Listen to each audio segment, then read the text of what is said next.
Eu me permitiria dizer que grande parte delas estão diretamente ligadas, quando não são consequências imediatas, desse fenômeno dos países emergentes.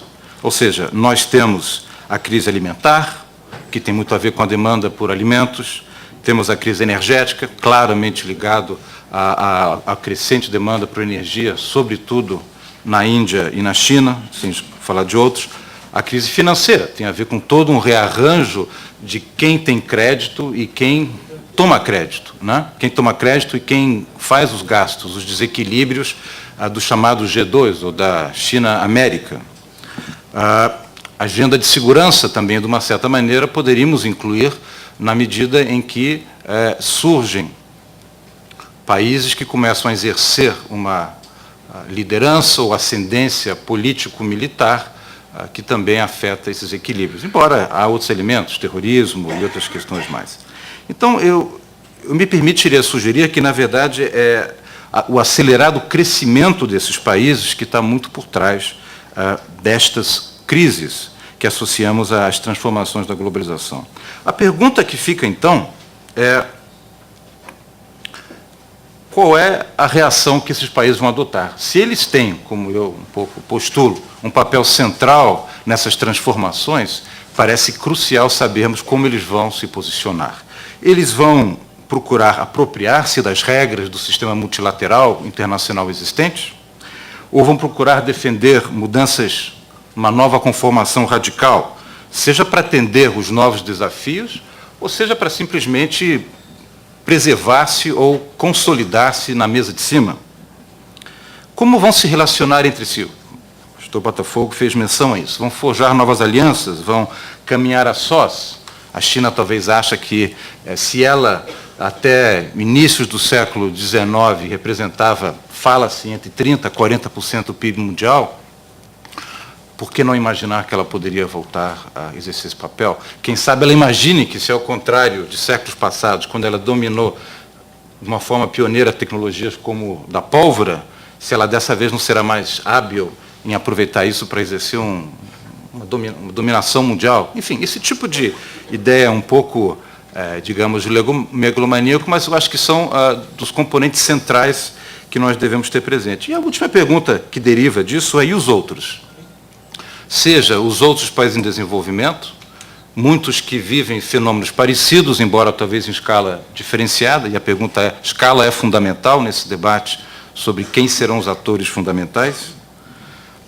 Eu, evidentemente, não tenho nenhuma das respostas, essa é a tarefa dos senhores aqui ao longo do dia. O que eu gostaria é de sugerir alguns parâmetros, alguns critérios de análise, seja na forma de perguntas ou digamos, de binômios, que podem nos ajudar um pouco. O primeiro é as condições que originaram esses países, Brasil, China, se desenvolvendo, e, digamos, os demais BRIC, eventualmente alguns outros.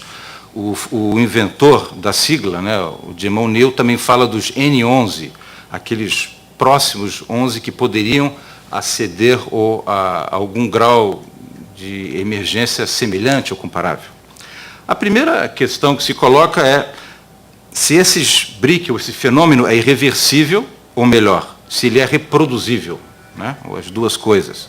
Os elementos que eu acho que nós temos que ter presentes são, em primeiro lugar, houve uma redistribuição internacional do trabalho sem volta.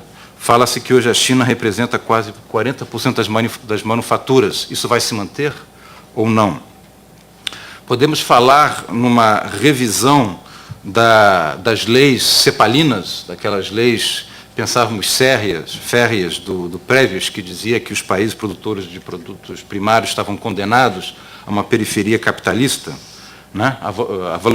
O embaixador Botafogo já mencionou a valorização das commodities agrícolas e a sua transformação através de novos mecanismos econômicos e de autonomia tecnológica que fazem com que o Brasil seja, digamos, a sede da mais importante revolução da agricultura tropical, né?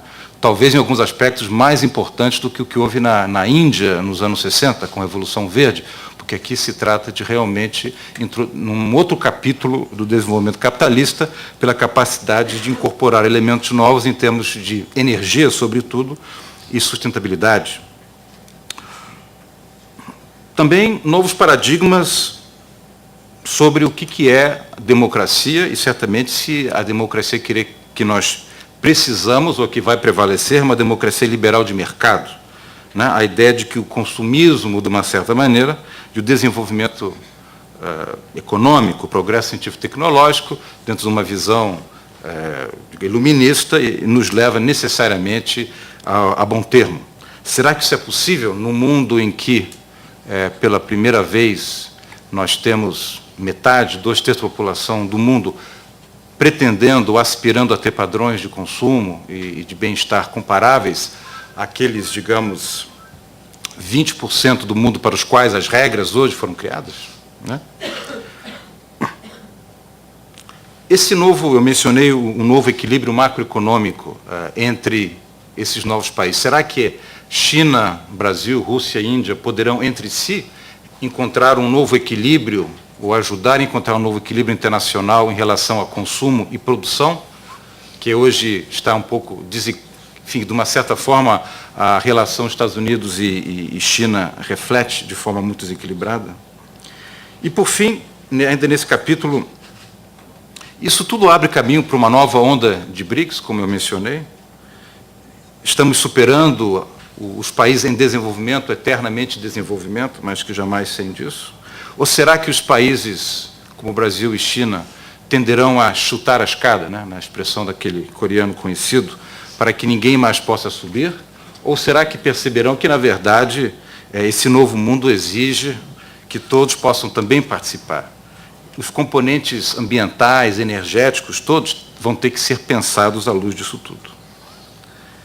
Uma segunda categoria que eu deixaria com os senhores é: nós caminhamos por uma globalização regionalizada, na medida em que há um certo retraimento dos Estados Unidos, e, sobretudo, passado a Guerra Fria, ou vamos para uma nova polaridade, ou seja, teremos uma nova superpotência, um novo conjunto de superpotências, uma multipolaridade mais diversificada. Sobretudo a China. A China, sabemos muito, que se preocupa em a sua ascensão pacífica, né? O peaceful rising de que se fala. Será que isso significa que ela vai querer gradualmente exercer uma hegemonia, ou vai, dentro de uma visão talvez mais própria chinesa, querer simplesmente resguardar a sua posição nesse novo mundo, mas dentro de uma visão mais regional? O regionalismo, isso é um tema muito caro a nós brasileiros. Se tivermos um sistema mais regionalista, vamos ter moedas regionais, vamos ter o simples predomínio das multinacionais latinas, de que o embaixador Botafogo falava na América Latina, um pouco que ocupando os espaços que a nossa institucionalidade do Mercosul está tendo tanta dificuldade em organizar e instituir? Ou vamos conseguir construir fórmulas mais integrativas e de superar simetrias? Essa é uma questão que já se coloca no extremo asiático. O Japão já fala em moedas, integração regional, numa visão já de superação de uma certa, do guarda-chuva estratégico americano. A China claramente já exerce isso. E na América Latina, né? De que maneira? O Brasil vai querer ter exercer uma liderança, palavra que no Itamaraty é proibida, mas que eu me permito aqui usar, a partir de um processo de integração, ou dentro de uma visão mais clássica de uma hegemonia, essencialmente a partir de critérios de segurança? Um terceiro e penúltimo elemento que eu queria deixar com os senhores: o multilateralismo ainda tem lugar nesse novo mundo? Afinal,